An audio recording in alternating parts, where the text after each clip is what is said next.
Kobe. Jalen is out. Marcus Spears joins the show. Thank you so much for doing the show today, A bigger Marcus. version of Jalen. I appreciate it, man. Thank you so much for doing it. Appreciate you having me, bro. A lot of confidence in putting me on this show. Now, it might get canceled. I'm very confident in this. Okay. We're on the verge of getting canceled every sentence here. Well, I'm good Yeah, then. the executives watch, though, so be careful. Cool. Jimmy Butler blew everything up.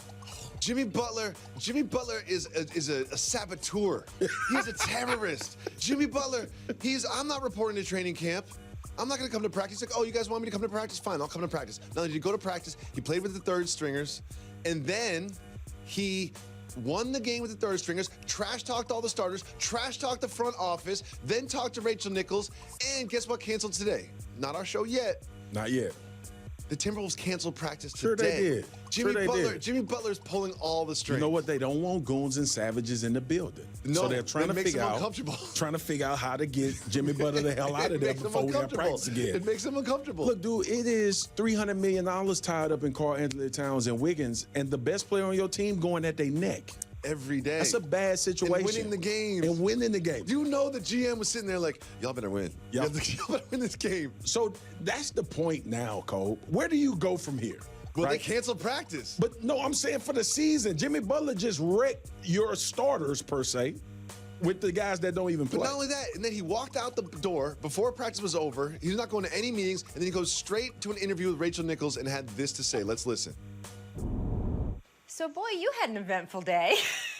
You could say that. You returned to practice for the first time with the Wolves, and I'm just gonna read a little bit of Adrian Wojnarowski's report on what happened there.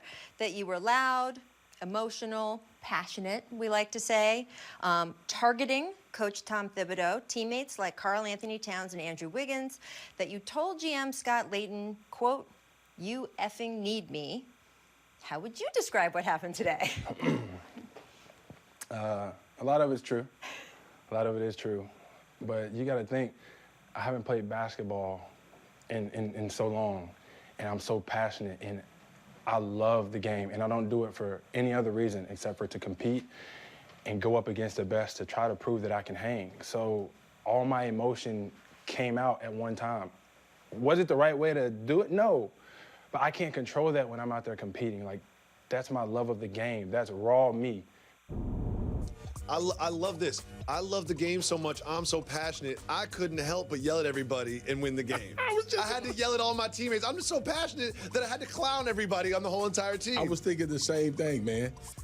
Passion has become the new word for disrespect.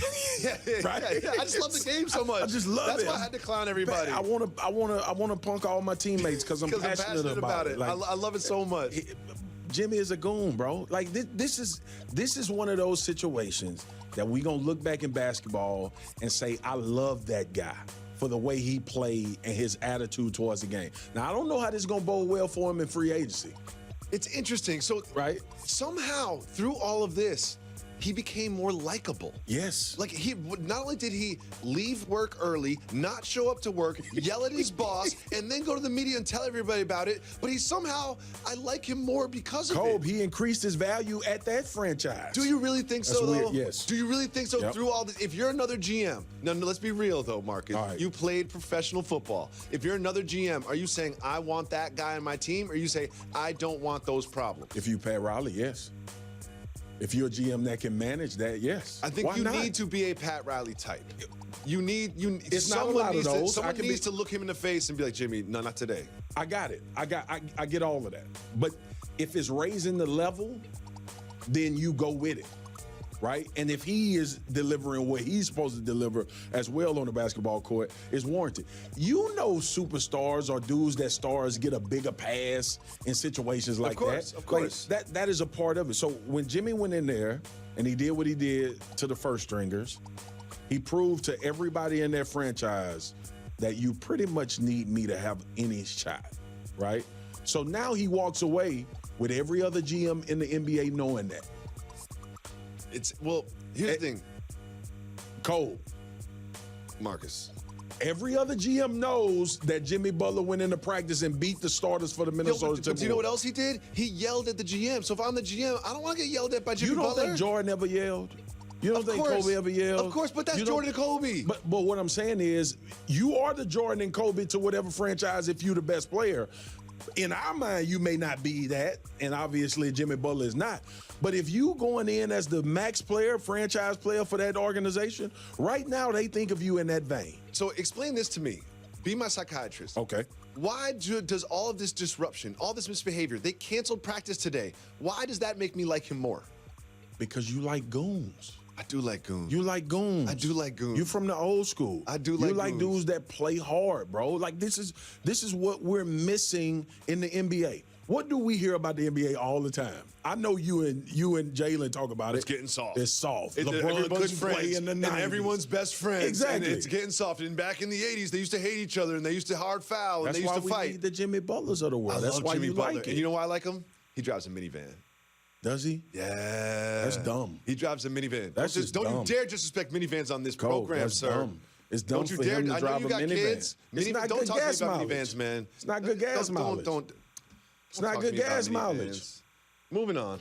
A single black man driving a minivan gives people pause to think about his motives. He likes safe. He likes space. He likes Get a safety. Volvo. He likes safety. He likes space, and he likes cup holders. All right. You know what I all mean? right. And there's I've got It is a plug bunch in of cup there, There's a holders. vacuum inside. It's great. No doubt. Moving on. Dumb. Former Adidas consultant TJ Gasnola testified, and you'll never believe this, Marcus, but he testified that some players got paid while they were in college. No. Yeah, he said that he made payments to the relatives of 5 players, including DeAndre Ayton and Dennis Smith Jr. It seems like none of this shocks us, obviously, but it seems like every couple weeks we get more and more information about this. Yep. So what is your reaction to the latest revelations? I hope my son is a top 5 recruit coming out of high school. So you're breaking the law, you're taking that money. I want the bread. I'm But not if it's going to even need it, One but I thing want about it. these stories that bugs me out, it's always like 15 grand or something, Yeah. like 25 grand. I feel like it's like worth half a It needs million to to be the big program. money. It needs to be big money. I'm going to tell him I need big money. I need at least 6 figures when Marcus Jr. come out of high So school. when Marcus Jr. comes out of high school, you're going to negotiate. Yeah. You're going to get an agent. And I'm going to give it to him.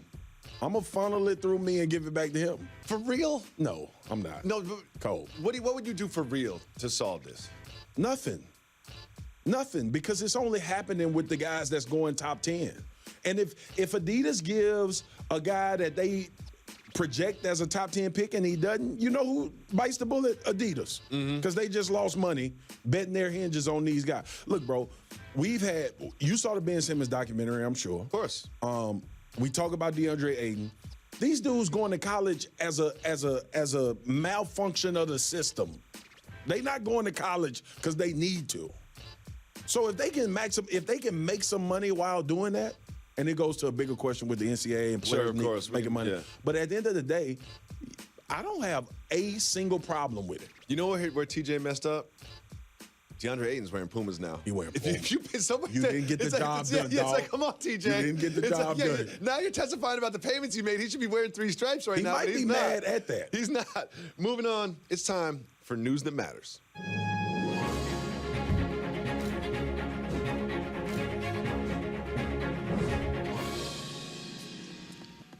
So a British couple, you know, the British people, they like their pints. And they were in Sri Lanka on their honeymoon, and they're drinking rum. And they're drinking more rum, and they're drinking more. They're day drinking rum. They're on the beach. The heat and the rum gets to them. And they find out that the hotel they're staying at, the lease is up. They're talking to some of the management, and they're thinking about it. And they go to bed that night, and they have a meeting the next day with the people that run the hotel. It's the next day. They start drinking at the meeting, drinking some more at the meeting. They ended up purchasing the hotel. The whole hotel? No, not the room, the whole hotel. They are now hotel owners because of a drunken impulse purchase. Have you ever made a similar drunken impulse purchase? I wish I would have made one that smart. But yes, I have. I bought a freaking fur coat, and I live in Texas. I'm gonna tell you what happened, man. I went to Philly, all right, and we get off the bus, and I'm hanging with the veterans. I'm the rookie. I got a little money, you know what I'm saying? That bonus had came through. You feel me?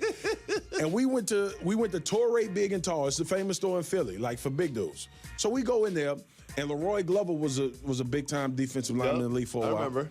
Leroy is black as this shirt I got on, and that sweater you got on.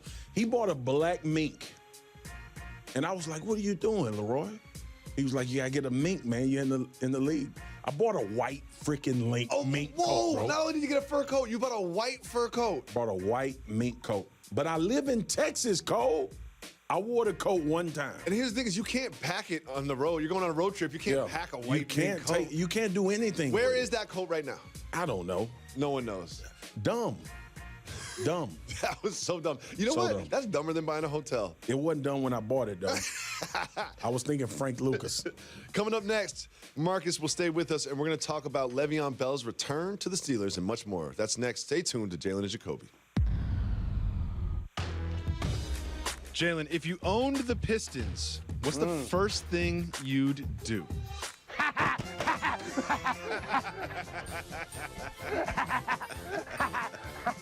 I go take like $10,000 out the bank, put it all on the floor, and do snow angels in it. Like, I made it.